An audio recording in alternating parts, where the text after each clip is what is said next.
Innal hamdalillah nahmaduhu wa nasta'inuhu wa nastaghfiruh wa na'udzu billahi min shururi anfusina wa min sayyiati a'malina may yahdihillahu fala mudhillalah wa may yudlil fala hadiyalah wa asyhadu an la ilaha illallah wahdahu la syarikalah wa asyhadu anna Muhammadan abduhu wa rasuluh. Allahumma salli wa sallim ala hadan nabiyil karim wa ala alihi wa ashabihi ajma'in. Amma ba'du fa inna khairal hadithi kitabullah wa khairal hadi Muhammad sallallahu alaihi wasallam wa syarrul umuri muhdatsatuha wa kullu bid'atin dhalalah wa kullu dhalalatin finnar. Fa ya ayyuhan nas ittaqullah haqqa tuqatih wa la tamutunna illa wa antum muslimun. Qala Allah ta'ala fil Qur'anil Karim, a'udzu billahi minasy syaithanir rajim. La yanalallaha luhumuha wala dima'uha walakin yanaluhu taqwa minkum. Sekali-kali tidak akan pernah sampai kepada Allah daging-dagingnya dan darah-darahnya, walakin dan tetapi yang akan sampai kepada Allah lah ketakwaan daripada kamu. Surat Al-Hajj surat yang ke-22 ayat yang ke-37. Kaum muslimin hamba Allah, tidak lama lagi kita akan masuk bulan Zulhijjah, salah satu bulan yang istimewa, dan di situ juga banyak amalan-amalan yang istimewa yang tinggi fadilah dan keutamaannya. Di samping haji juga di situ ada korban. Bahkan hari rayanya sering kita sebut dengan hari raya korban, Idul Adha. Dan korban salah satu amalan terbaik di hari raya. Tujuan kita beribadah termasuk ke dalamnya korban adalah lillah. Inna salati wa nusuki. Sebagian ulama memahami nusuk itu ibadah korbanku. Sesungguhnya salatku dan ibadah korbanku atau ibadahku secara umum, wa mahyaya wa mamati, hidup dan matiku lillah, untuk Allah, karena Allah. Ini mengisyaratkan apapun yang kita perbuat, apapun yang kita lakukan adalah atas nama Allah, untuk Allah, dan kena ikhlas, bahkan hidup dan mati. Syarat untuk diterimanya sebuah ibadah, sebagaimana disebutkan oleh para ulama-ulama kita, baik ketika para ulama mentafsirkan ayat Al-Quran atau mensyarahkan hadis-hadis Nabi, kesimpulannya ada dua. Syarat untuk diterima, diridai dan diganjari oleh Allah suatu amal, suatu ibadah, yang pertama ikhlas. Itu murni tujuannya beribadah semata-mata mengharap ridha Allah dan balasan Allah saja. Tidak ada maksud, keinginan lain, dorong lain, motivasi lain. Hanya bersih niatnya untuk mengharap ridha dan balasan Allah. Yang kedua, hendaklah ibadah yang kita lakukan itu termasuk ke dalamnya korban, karena korban juga ibadah khusus.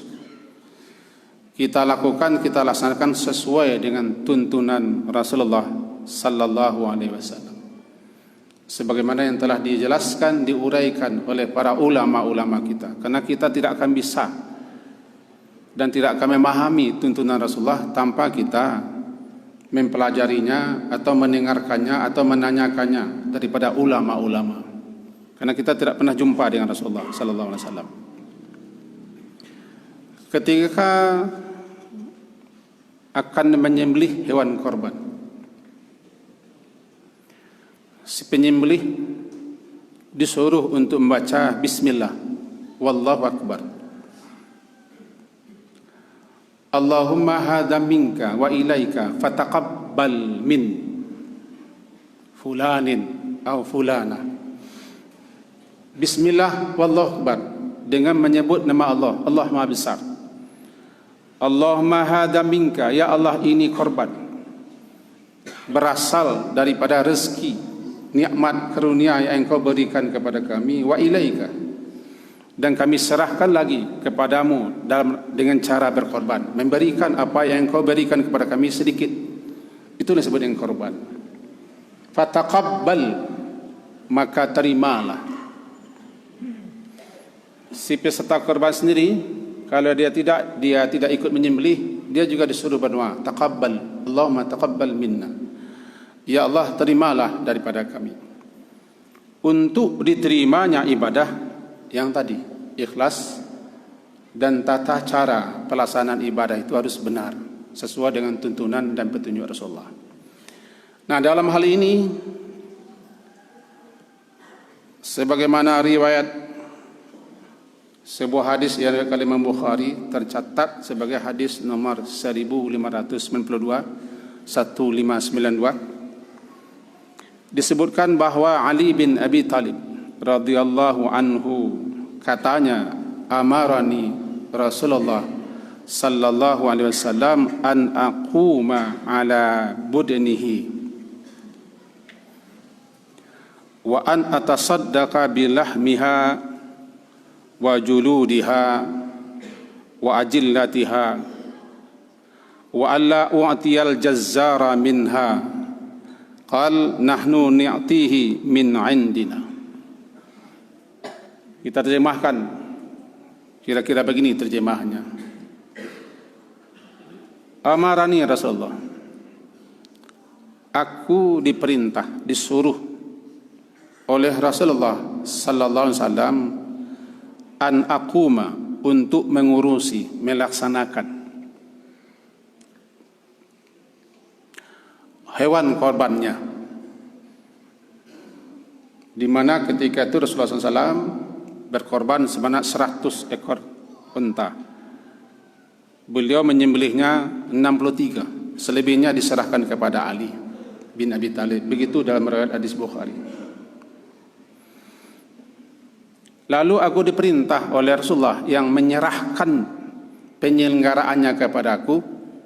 Pertama, an atasaddaqa bilahmiha wa juludiha wa ajillatiha, agar aku mensedekahkannya, yaitu dagingnya, juludiha, kulitnya, wa ajillatiha, ajillah, pakaian hewan. Ajillah adalah jilal.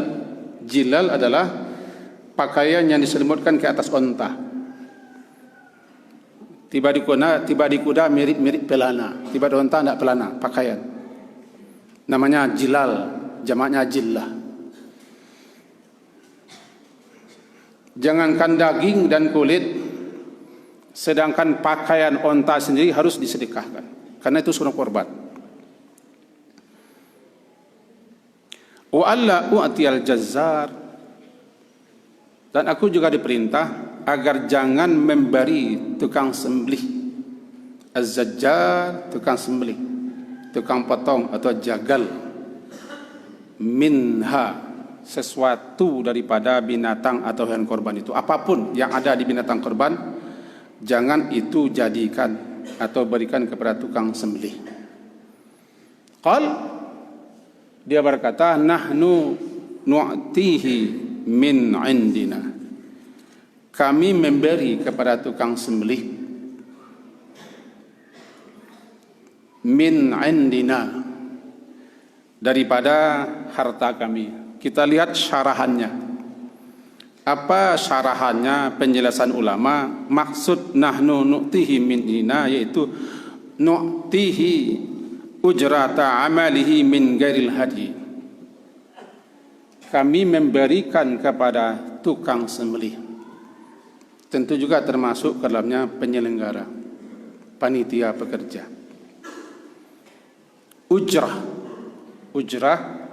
upah, ganjaran, honor, uang lelah atau sesuatu yang kita berikan lantaran dia bekerja. Min gairil hadi, selain daripada hewan korban. Dan kami keluarkan uang daripada uang kami sendiri. Ini Imam Nawawi rahimahullah dan ulama-ulama fikih lainnya menjelaskan kepada kita yang intinya adalah korban apabila sudah diniatkan untuk korban atau memang sudah dibeli hewan korbannya, maka itu mutlak korban.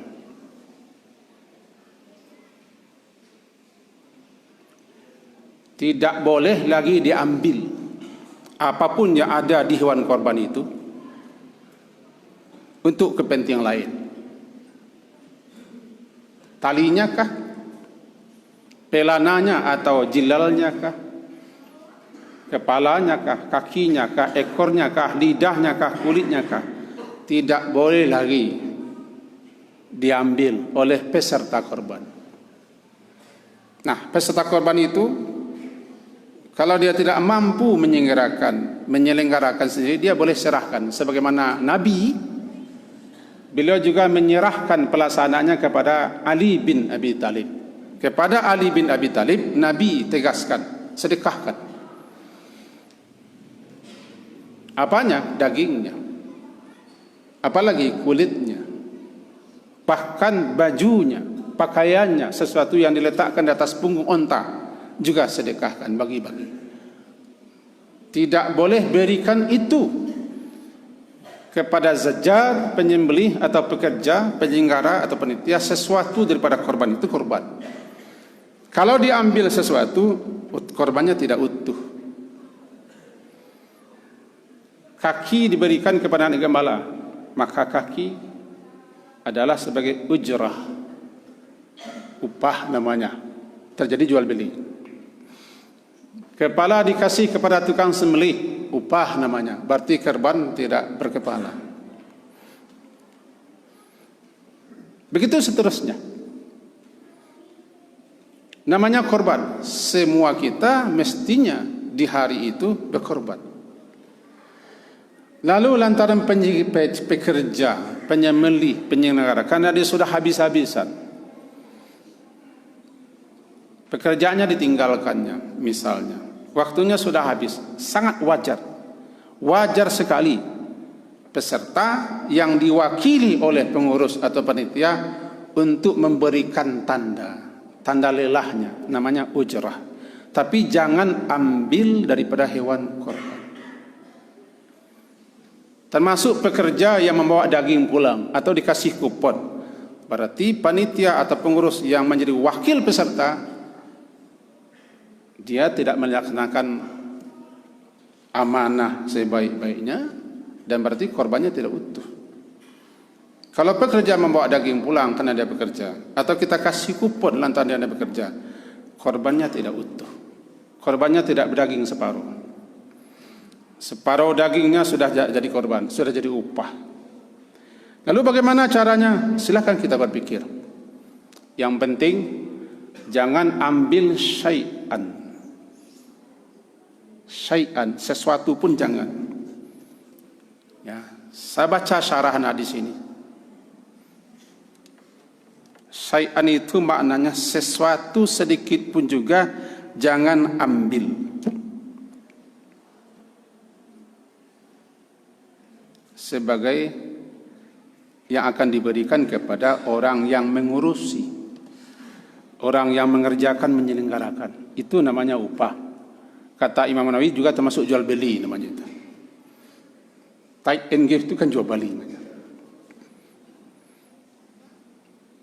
Ini bagi kita, siapapun yang bekerja besok ini, berpikir-pikirlah, ini korban. Kita boleh mendapat daging, siapa yang melarang? Tapi jangan daging itu adalah lantaran kita bekerja. Kita boleh mendapat kupon, tapi jangan kupon itu lantaran kupon bekerja. Kupon sebagai anggota masyarakat. Sudah wajar panitia sebagai wakil peserta untuk mengeluarkan tanda jasa. Orang sudah berlelah-lelah, susah apa ya? Orang sudah mengurusi, wajar dia panitia sebagai wakil peserta atau peserta langsung yang memberikan uang lelahnya, tanda terima kasih. Tapi jangan ambil dagingnya, kulitnya, semuanya harus disedekahkan. Kan dia bagi 3 saja. Kulu, adkhiru, wa'timu. Makanlah olehmu peserta. Adkhiru, simpanlah kalau memang kamu ingin menyimpan. At'imu, beri-berilah makan, tersedekahkanlah. Memakan pun tidak wajib. Dan tidak ada ketentuannya berapa dimakan. Berapa akan diambil oleh peserta juga tidak ada ketentuannya. Yang penting bagiannya 3 saja. Mau disedekahkan semuanya bagus, tapi jangan diambil. Jangan ambil korban itu sedikit pun juga sebagai itu. Lalu bagaimana solusinya? Kita kan bisa rapat, kita bisa berpikir, kita bisa musyawarah, kita bisa mencari solusinya. Bagaimana supaya hewan korban itu hewan korban, itu masalahnya. Sebab kalau tidak, berarti bagaimana kita akan berdoa taqabbal minna, atau sepenyembelih ketika menyembelih dia baca bismillah, Allahu akbar, Allahumma hadza minka wa ilaika, Allahumma taqabbal min. Ya Allah, terimalah korban ini, korban si anu ini, korban ini. Bagaimana Allah akan menerimanya? Tidak utuh. Tidak utuh. Saya katakan, jangankan daging. Saya baca lagi di sini. Ajillatiha. Apa itu ajillah? Ajillah itu kata jamak daripada jilal. Apa itu jilal? Sesuatu pakaian atau kain yang diletakkan di atas punggung unta untuk menutupinya dan menjaganya. Tiba di kuda namanya pelana. Walaupun pelana sudah lain pula cerita, tapi tiba di kuda namanya pelana. Itu pun tidak boleh, harus disedekahkan, dibagi-bagi. Intinya korban jangan dipakai, jangan dipergunakan untuk ganti rugi, upah atau ganjaran atau tanda makasih. Jangan kecil hati kita pekerja tidak mau daging, kita akan dapat daging. Kalau ingin juga dapat daging, beli jawi bersama-sama. Sisa uang itu beli ke daging, tidak masalah. Jadi nahnu nu'tihi, kami memberikan kepada az-zajjar, kepada penyembelih, juga termasuk dalam penyelenggara pekerja, min andina, dari harta uang kami. Nah, bukankah uang peserta sudah disediakan kepada panitia? Nah, uang sisanya ada, tidak masalah. Dan memang sudah wajar, sangat wajar. Ada uang lelah, kan? Dia sudah habis waktu, kan? Bahkan panitia bukan hanya 1 hari, berhari-hari dia memikirkan korban. Sudah sangat wajar dia dikasih tanda terima kasih. Tapi jangan diambil sedikit pun juga hewan korban ini. Nah, kenapa titik-tikan kita pada situ? Karena ini yang sering terjadi di tengah masyarakat. Ini yang sering kita dapati di mana-mana. Maka karena peserta sudah menyerahkannya utuh kepada pengurus, kepada panitia, kepada penyelenggara, maka yang bertanggung jawab adalah panitia, pengurus atau penyelenggara. Orang sudah ngasih amanat, dikasihnya uang 3 juta, belilah korban. Beli korban sekian, sisanya untuk uang apa? Untuk pelaksanaan korban, silakan. Tapi kalau sudah dibelikan ke korban, korban itu jangan dikaca-kaca bahasa kitanya.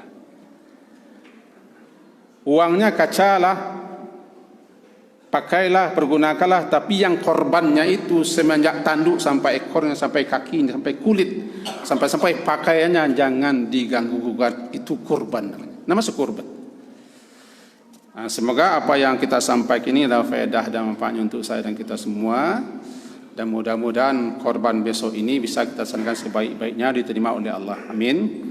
Barakallahu li wa lakum bil ayati wa dzikril hakim. Wa taqabbala minni wa minkum wa tilawatahu innahu huwas samiul alim. Astaghfirullah li wa lakum wa li jami'il muslimin wal muslimat min kulli dhanbin fastaghfiruh innahu huwal ghafurur rahim.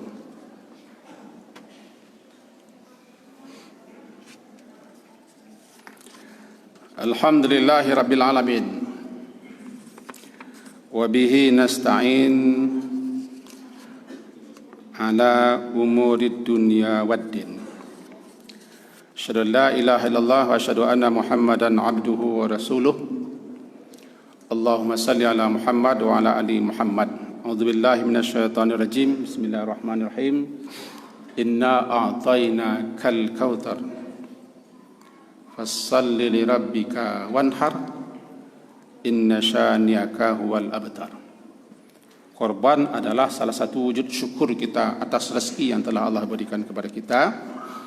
Sehingga ada ulama yang menyatakan, walaupun tidak semua ulama, bahwa siapa yang berkemampuan, berkecukupan, ada keluasan rezeki, tidak dia berkorban, maka dia berdosa, karena korban baginya wajib.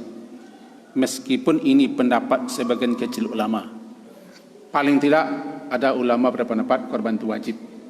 Mayoritas ulama, jumhurul ulama, kita tengok, kita pelajari kitab-kitab fikih, menyatakan korban itu sunnah muakkadah. Untuk itu perlu kita perhatikan bagaimana supaya korban kita itu betul-betul diterima, diredai, diganjar Allah. Salah satunya laksanalah korban itu dengan sebaik-baiknya. Bila perlu undanglah semua peserta dan semua pekerja. Kemudian kita minta seorang guru yang mengerti, tidak guru yang pandai mari, ada guru yang mengerti, yang paham, yang tahu di fikih, tahu di hukum, menjelaskan bagaimana mestinya kita berkorban supaya tata cara korban itu sesuai dengan tuntunan bimbingan Rasulullah sallallahu alaihi wasallam. Sabda beliau satu lagi, hadis riwayat Imam Ahmad, la tabi'u luhumal hadi walal adhan. Wa kulu wa tasaddaqu wastamti'u bijuludiha wa la tabi'uha. Intinya jangan jual, tabi'u, jangan jual daging korban, makanlah, sedekahkanlah, manfaatkan, pakai dan pergunakanlah kulitnya, tapi jangan jual. Semoga ada faedahnya. Wa'lamu annallaha wa malaikatahu yusalluna 'alan nabi ya ayyuhalladzina amanu sallu 'alaihi wa sallimu taslima. Allahumma salli ala Muhammad wa ala ali Muhammad kama sallaita ala Ibrahim wa ala ali Ibrahim wa barik ala Muhammad wa ala ali Muhammad kama barakta ala Ibrahim wa ala ali Ibrahim fil alamin innaka Hamidum Majid. Allahumma ighfir lil muslimina wal muslimat wal mu'minina wal mu'minat ahya'i minhum wal amwat ya qadil hajat. Rabbana zalamna anfusana wa illam taghfir lana wa tarhamna lanakunanna minal khasirin. Rabbana la tuzigh qulubana ba'da idh hadaytana wa hab lana min ladunka rahmah innaka antal wahhab. Rabbana atina fid dunya hasanah wa fil akhirati hasanah wa qina adzabannar. Rabbana taqabbal minna innaka antas samiul alim wa tub alaina innaka antat tawwabur rahim. Walhamdulillahirabbil alamin.